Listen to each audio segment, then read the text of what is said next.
மணக்க மீன் குழம்பு இது போல் ஒரு முறை செய்து பாருங்கள். இனி அடிக்கடி இதே மாதிரி செய்து சாப்பிடுவீங்க.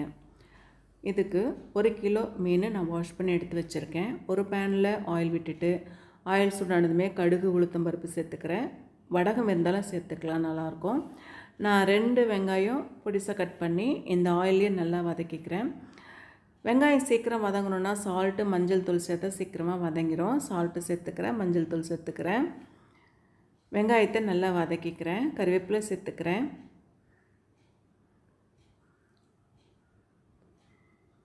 இப்போ இஞ்சி பூண்டு பேஸ்ட்டு நான் அரைச்சி ஸ்டோர் பண்ணி வச்சுருக்கேன், அதை சேர்த்துக்கிறேன். எப்போவுமே நான்வெஜ் சமைக்கும் பொழுது இஞ்சி பூண்டு பேஸ்ட்டு கொஞ்சம் அதிகமாக சேர்த்தா நல்லாயிருக்கும்.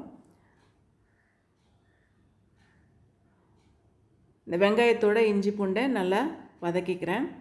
நான் 2 தக்காளி பொடிசாக கட் பண்ணி சேர்த்துருக்கேன். வெங்காயத்தோடு தக்காளியை நல்லா சேர்த்து வதக்கிக்கிறேன். வெங்காயம் தக்காளி நல்லா வதங்கி வரட்டும். அப்போ தான் கிரேவி நல்லாயிருக்கும், குழம்பும் திக்காக இருக்கும். இப்போது ரெட் சில்லி பவுட்ரு சேர்த்துக்கிறேன். எப்போவுமே மீன் குழம்புக்கு கொஞ்சம் புளி ஜாஸ்தி ஊற்றுவோம்ல, அதனால் காரமும் கொஞ்சம் அதிகமாக சேர்த்துக்கணும். Red chilli powder Kashmir red chilli 1 teaspoon அளவுக்கு நான் சேர்த்துருக்கேன். ஜீரகத்தூள் 1 டீஸ்பூன் அளவுக்கு நான் சேர்த்துருக்கேன். இப்போ இது எல்லாத்தையும் நல்லா மிக்ஸ் பண்ணிக்கலாம். கொஞ்சமாக தண்ணி ஊற்றி நம்ம மிக்ஸ் பண்ணிக்கலாம், அப்போ தான் கருகாமல் இருக்கும். அதுக்கப்புறம் தேவையான அளவு நம்ம தண்ணி ஊற்றிக்கலாம்.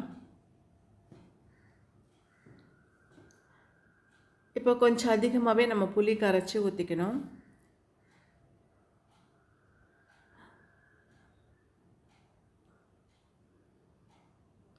ஒரு 50 கிராம் அந்த மாதிரி ஊற்றிக்கினா போதும். ஒரு பெரிய நெல்லிக்காய் சைஸு, ஒரு லெமன் சைஸ் அளவுக்கு நம்ம ஊற்றிக்கலாம்.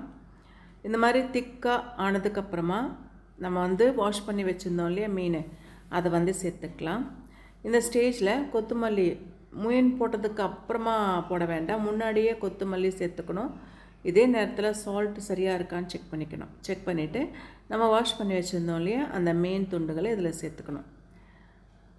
சேர்த்துட்டு இந்த மாதிரி ஷேக் பண்ணி விட்டுக்கணும். அப்போ தான் மீன் 2 பக்கம் நல்லா வேகும்.